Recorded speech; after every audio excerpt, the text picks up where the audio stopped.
Ryonosuke Akutagawa nació en 1892 en una familia donde se presentaba una disparidad de origen social, ya que su padre era lechero y su madre procedía de la casta de los samuráis, que aunque había sido abolida por entonces como clase social, todavía cargaba la influencia y el peso que había tenido anteriormente. Según testimonios de familiares de Akutagawa, la madre de este trataba de mala manera a su padre por ser de una casta social inferior. La madre de Ryonosuke era una mujer elegante, muy tímida, y quedó embarazada poco tiempo después de haber perdido a su primera hija, la hermana mayor de Ryonosuke, a quien él jamás conoció. Esta pérdida fue un golpe para ella que jamás pudo superar y que repercutió en su salud mental. Además, este embarazo coincidía con los 33 años de la madre de Ryonosuke y los 42 de su padre, edades que se consideraban de mal augurio para tener un hijo. Para cortar con la mala suerte que le generaba al bebé nacer con esas edades de los padres, decidieron abandonar a Ryonosuke, recién nacido, que fue adoptado por un amigo de su padre, y luego los verdaderos padres, los padres biológicos, volvieron a aceptar a su hijo en su casa, y de esa forma, al tomarlo como un bebé huérfano, consideraron que quedaba rota la maldición que caía sobre el niño. Unos meses después del parto, la madre cayó en un estado de esquizofrenia del cual no se recuperaría en los 10 años que le quedaban de vida.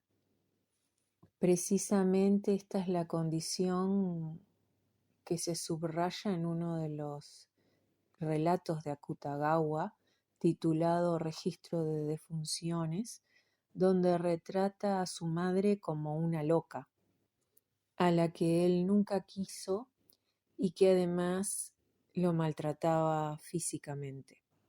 Ryonosuke tuvo una hermana también, y cuando ellos le pedían a la madre que les hiciera un dibujo, la madre lo hacía, pero todas las figuras supuestamente humanas que ella hacía siempre tenían cara de zorro. Dado que la madre jamás se ocupaba de él pasa al cuidado de un tío que lo adopta y le da el apellido Akutagawa.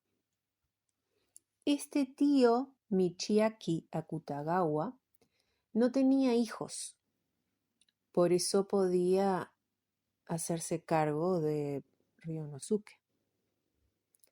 Pero su esposa nunca quiso al niño y siempre le recriminó y lo hizo sentir muy mal por esto. Le recriminó que su madre fuera loca y le decía que él iba a heredar esa locura también. Esto atormentó a Akutagawa siempre y fue uno de los motivos que lo llevó a terminar con su vida con 35 años de edad. Sin embargo, él tuvo una figura materna que fue una hermana soltera de su tío. Era una mujer con la que él nunca se llevó del todo bien porque vivían discutiendo, pero sin embargo él la consideró la figura materna de su vida. Él mismo dijo que amaba a su tía más que a nadie en el mundo, pero que ella había hecho de su vida una desgracia. La familia de estos tíos, con quien vivió hasta hacerse adulto, gozaban de una situación acomodada, por lo que Ryonosuke no echó en falta nada. Tenía todo lo que quería, había 2 criadas en la casa y tuvo el privilegio de disfrutar de las primeras películas que llegaron a Japón, de teatros de títeres, de libros y otros elementos de su cultura. En esta época lo chino no era extranjero en la cultura japonesa tradicional, y Akutagawa habría de estar mucho más cerca en sensibilidad e intereses de las generaciones anteriores a la suya que de las venideras. Él mismo decía que el material de sus libros lo había encontrado en libros antiguos, pero no porque lo buscara, sino porque él había recibido una educación anticuada desde niño, con libros que apenas tenían que ver con la época moderna. Afortunadamente nadie de su familia contradijo sus deseos de ser escritor, porque sus padres adoptivos y su tía eran muy aficionados a la literatura y estaban encantados de que él quisiera dedicarse a eso.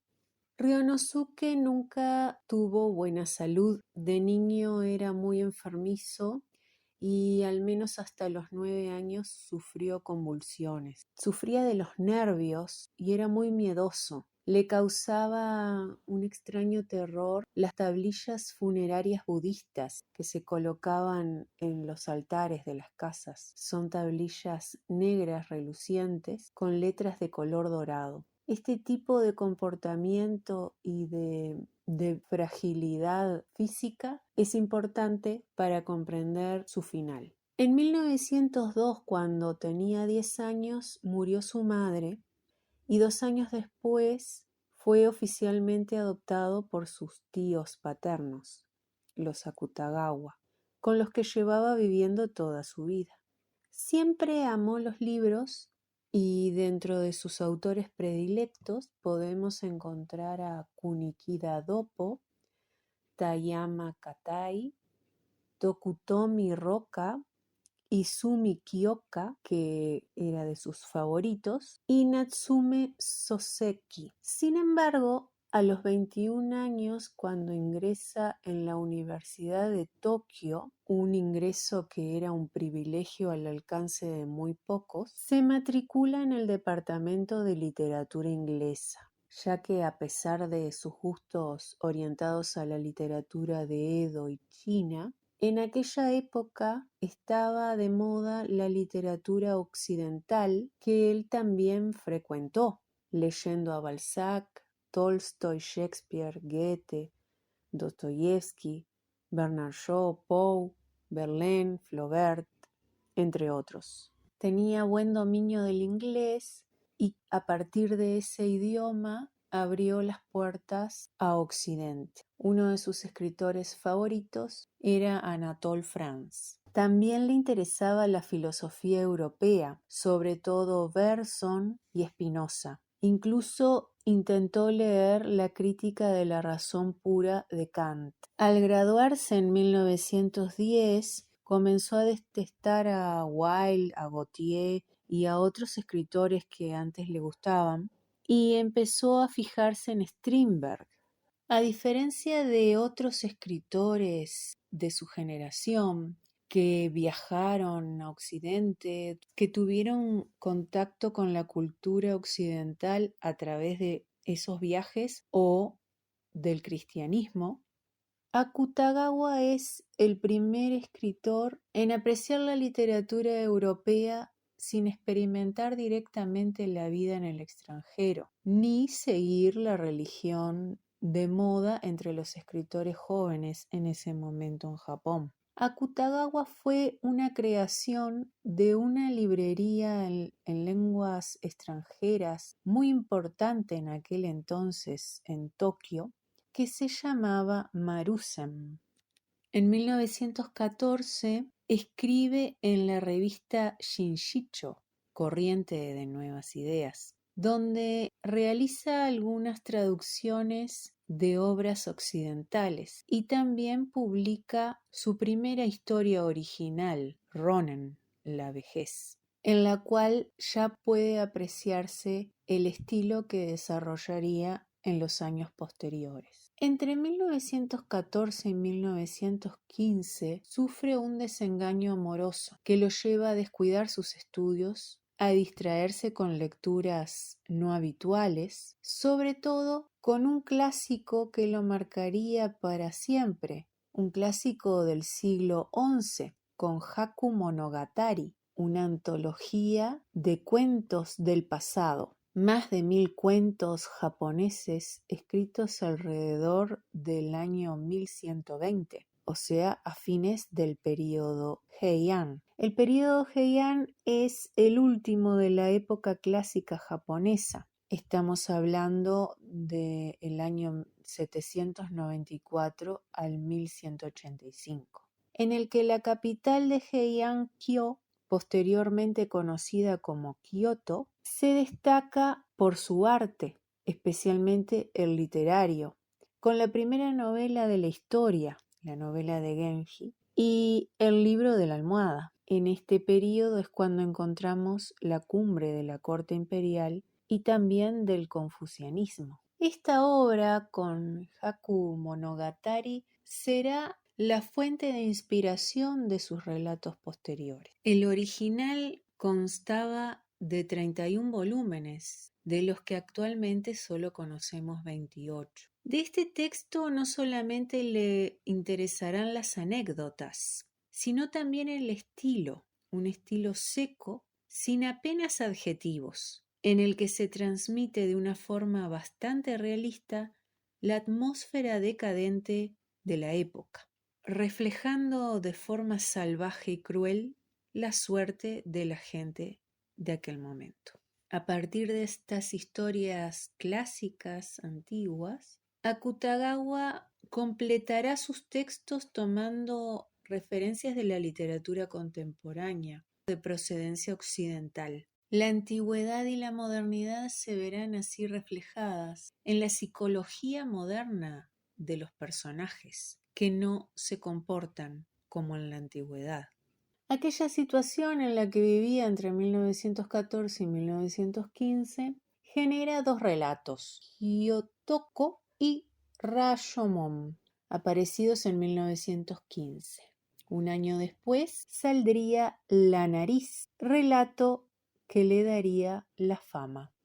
Él mismo indicó que Rashomon y La nariz fueron el resultado de un desengaño amoroso que lo tuvo 6 meses abatido. Estaba muy triste, se sentía muy solo, y para distraerse un poco se puso a escribir relatos, según él, alegres y alejados de las circunstancias del momento. Sin embargo, en Rashomon encontramos una historia llena de cadáveres. Este cuento fue duramente criticado por sus amigos, que le pidieron que dejara de escribir para siempre.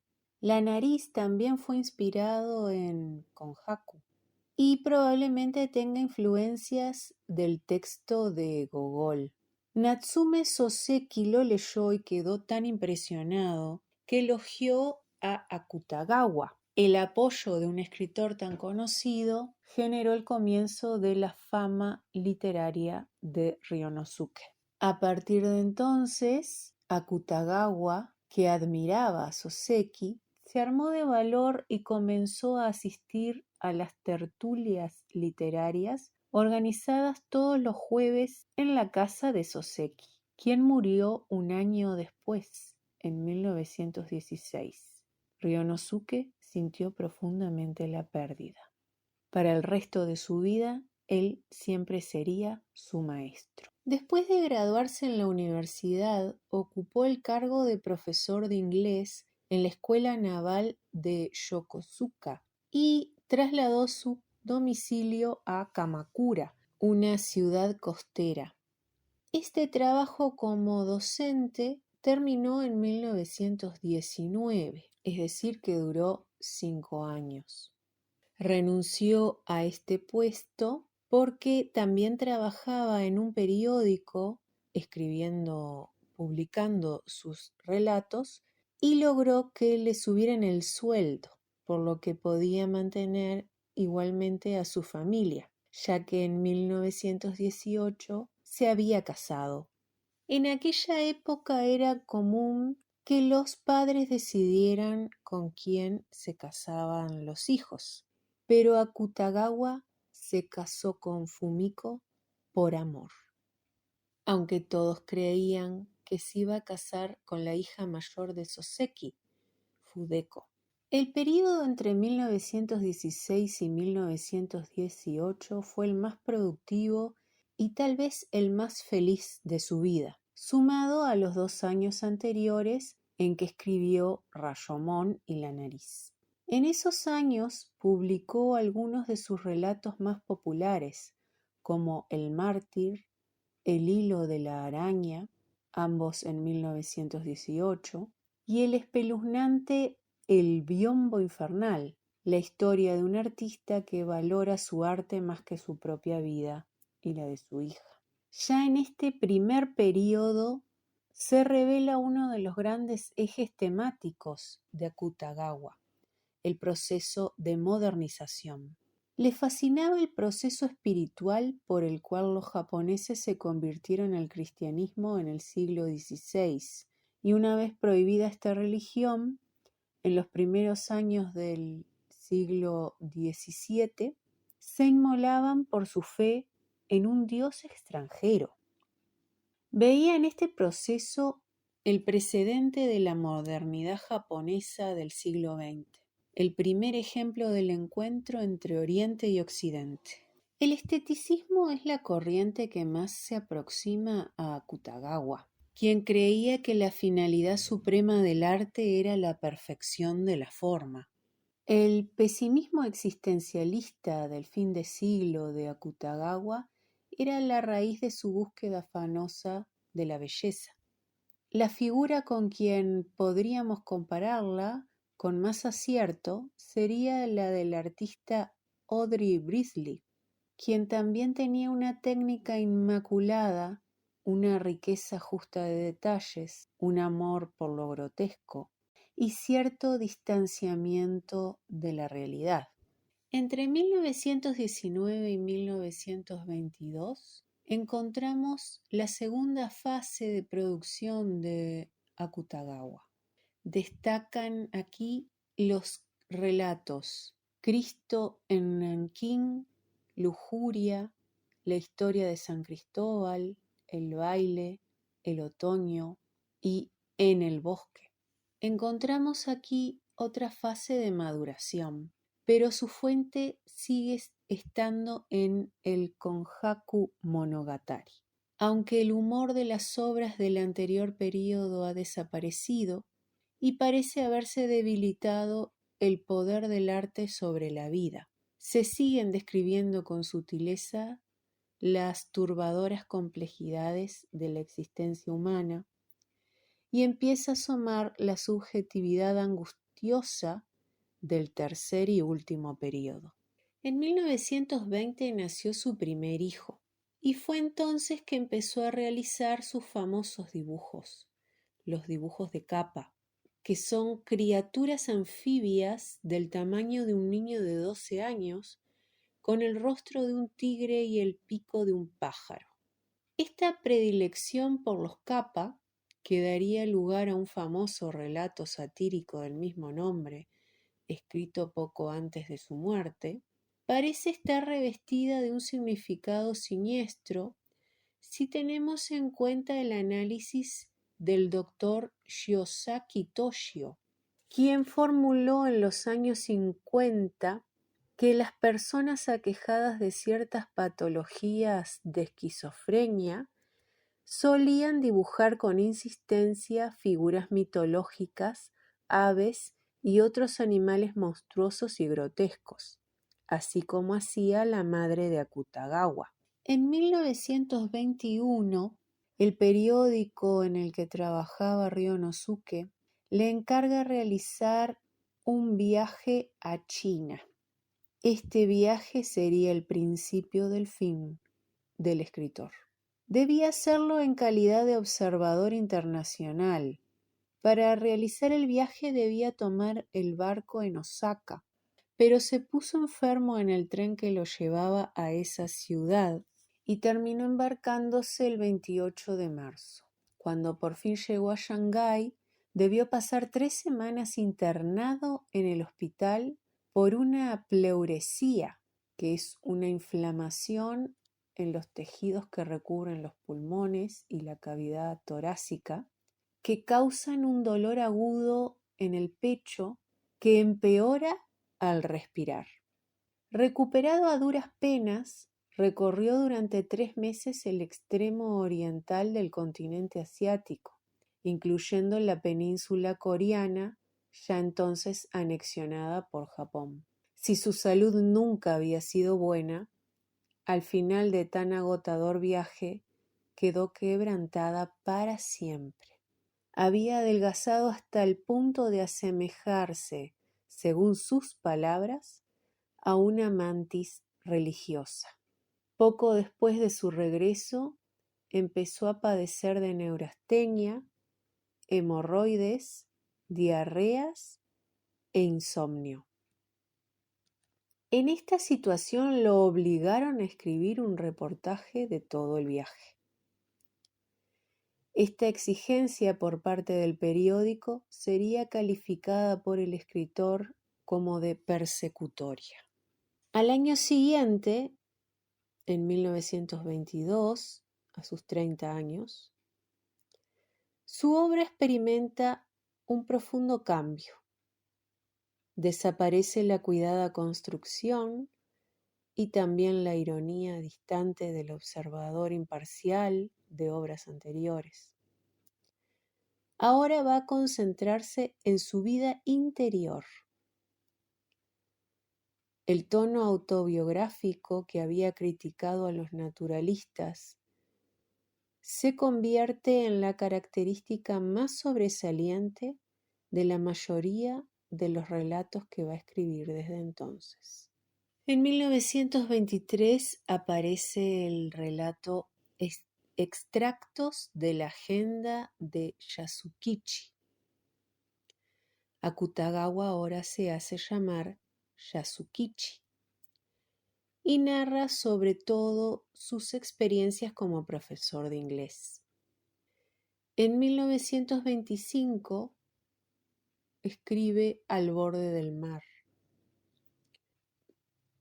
En esta última etapa cada vez crea menos relatos. Es decir, en lo literario encontramos un descenso considerable de relatos, una reducción que será más brusca desde 1925, y un aumento de ensayos.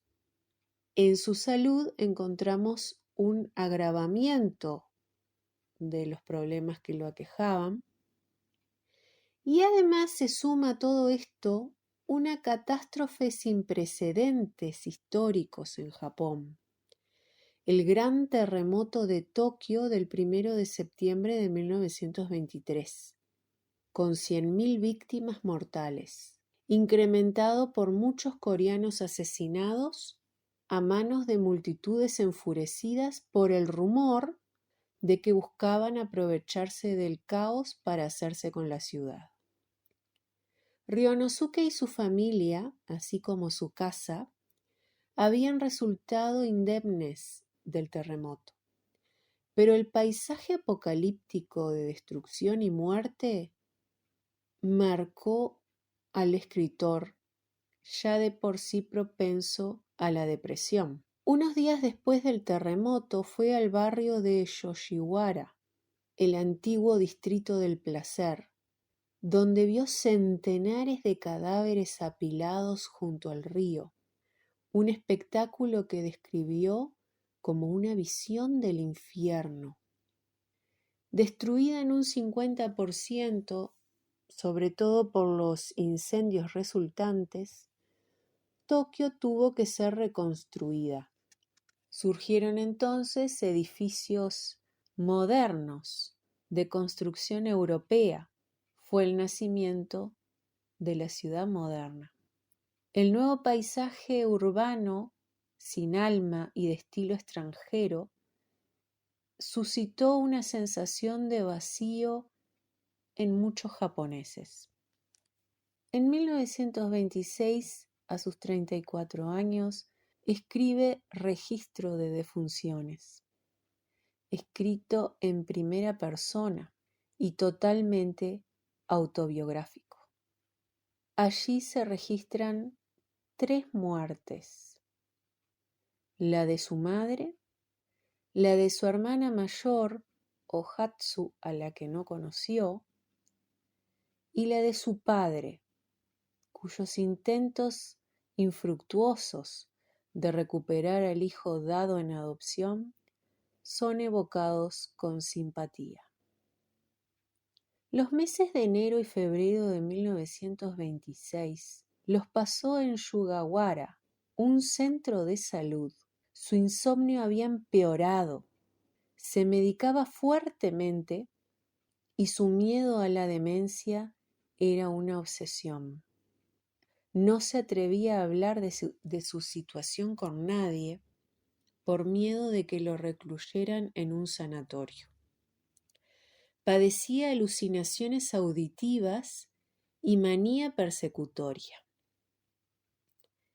Insistía en mantener oscura su habitación, de la cual salía y entraba solo cuando se hacía de noche. Su esposa habría de recordar después que cuando estaba en casa se acostaba en medio del dormitorio por miedo a que las paredes fueran a derrumbarse.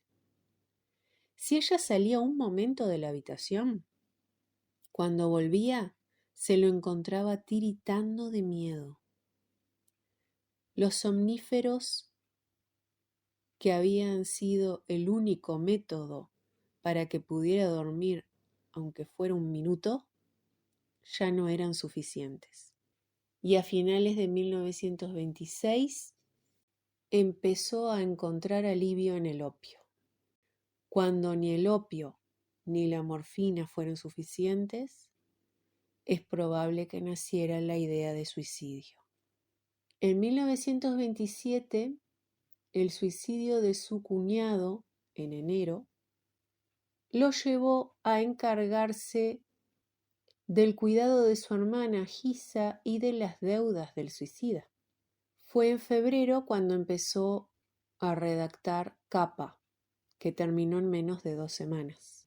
Una obra en formato de sátira en la que muestra su repugnancia por la vida humana. El 16 de abril redacta 2 testamentos literarios, donde atribuye la causa de su infelicidad a una relación amorosa mantenida cuando tenía 29 años con una mujer casada. Allí describía que comprendía que era el hijo de una mujer demente y que por lo tanto no podía evitar sentir repugnancia hacia todo el mundo, empezando por sí mismo. Un mes después, otro de sus amigos, Uno Koshi, sucumbió a una crisis nerviosa. Akutagawa lo ayudó. Koshi no murió hasta 1961 y escribió una biografía de Akutagawa. En esas semanas redacta 3 obras póstumas. La primera, titulada Engranajes, donde aparecen diálogos triviales alternados con visiones aterradoras en tono de pesadilla. Ya entonces declara que no tiene fuerzas para seguir escribiendo, ni vivir en las circunstancias de sufrimiento indescriptible que está padeciendo. Incluye una pregunta aterradora. ¿Es que no hay nadie que me haga el favor de venir y estrangularme silenciosamente mientras duermo? Su segunda obra póstuma se titula Vida de un idiota, escrita en junio de 1927. Es un relato fragmentario aforístico que describe los momentos más significativos de los últimos 15 años de la vida del autor.